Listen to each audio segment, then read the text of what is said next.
Hello everyone, কেমন আছো তোমরা সবাই? আশা করছি সবাই ভালো আছো আর আমিও কিন্তু খুব ভালো আছি। তো আজকে আবারও একটা রেসিপি নিয়ে এসে পড়েছি। আর কিসের রেসিপি করব তোমরা তো দেখতেই পাচ্ছ, কারকল। আর কারকল দিয়ে আজকে বানাবো কারকলের পুর। তো এই গরমে মানে এই কারকলের সিজনে আজকেই ফার্স্ট টাইম আমি কারকলের পুর খাচ্ছি। অনেক দিন ধরে ভাবছিলাম খাবো, কিন্তু বানানোই হচ্ছিল না।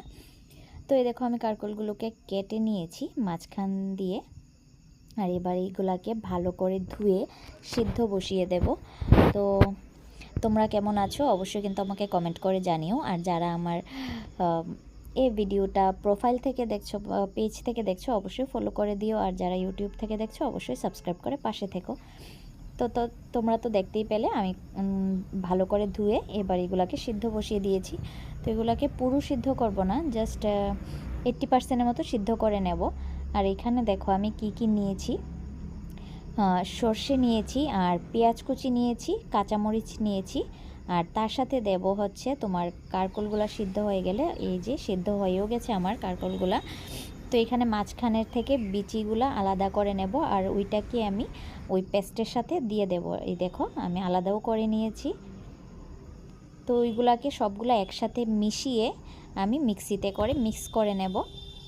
তো তোমরা দেখতে থাকো, আশা করছি তোমাদের ভালো লাগবে। আর কাদের কাদের এই রেসিপিটা ভালো লাগে খেতে অবশ্যই কিন্তু আমাকে জানাতে ভুলো না। অবশ্যই জানিও কমেন্ট করে। আর কারা কীরকমভাবে বানাও সেটাও জানিও। আমি যেভাবে বানাই সেটাই তোমাদের সাথে শেয়ার করছি। আর দেখো আমি পেস্টও বানিয়ে নিয়েছি, আর তার সাথে হলুদের গুঁড়ো আর পরিমাণ মতো একটু লবণ দিয়ে মিশিয়ে তো পুরগুলোকে আমি ভালো করে ভর্তি করে আমি ফ্রিজে রেখে দিয়েছিলাম আধ ঘন্টার মতো।